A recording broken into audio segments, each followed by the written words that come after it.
South Africans continue to flock to the Pretoria Heart Hospital, and Santaco plans to launch a taxi fare index today. I'm Dewo Changala with this news update. Members of the public continue to flock to the Pretoria Heart Hospital, where former President Nelson Mandela is in a critical condition. Yesterday, the presidency announced that Madiba's condition has worsened in the past 48 hours. President Jacob Zuma has cancelled his trip to Mozambique for a SADC summit due to the elder statesman's deteriorating health. Maluti Oboseng is outside the hospital. Scores of journalists, camera operators and photographers are gathered in the chilly Pretoria street outside the hospital awaiting any new developments.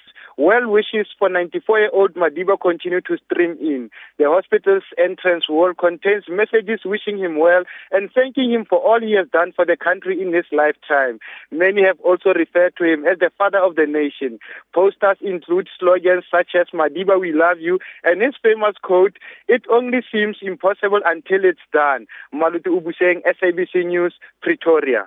The controversy over the reburial of the remains of some Mandela family members has been discussed at the family meetings in Qunu. Madiba's eldest grandson, Mandla Mandela, has allegedly moved their bones from the family graveyard in Qunu to Mvezo, where Nelson Mandela was born. Veronica Fourie reports. It is alleged that the remains have been brought back to Qunu. Holomisa says the matter was left entirely to the Mandela elders and his grandson to execute the decision taken at Tuesday's meeting. However, we've also learned that access to the village of Mvezo, where grandson Mandla Mandela is the chief, has been restricted. Meanwhile, the Mandela family graveyard at Qunu is still being cleaned. The cleaning operation started 2 days ago and coincided with a family meeting at the Mandela home in the village. Veronica Fourie, SABC News, Eastern Cape. UN leader Ban Ki-moon says the whole world is praying for former President Nelson Mandela.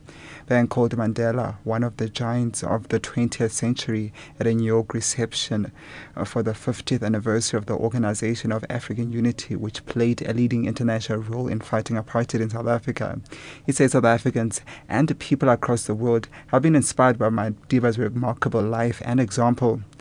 And the South African National Taxi Council plans to launch a taxi fare index today as part of its proposed new model to regulate all taxi fares. Santaco says an index would not only ensure fares aren't increased on an ad hoc basis, but also that it goes up by a set amount. Leboheng Sibidi reports. With the anticipated hike in fuel prices due soon, the big question will be the anticipated petrol hike's impact on the taxi fare index that will be proposed. In the past, the taxi industry has haphazardly increased fares as and when it suited them. However, fares were never reduced even when fuel prices went down. Talks are scheduled to take place today. Molebogeng Sibidi, SABC News, Johannesburg.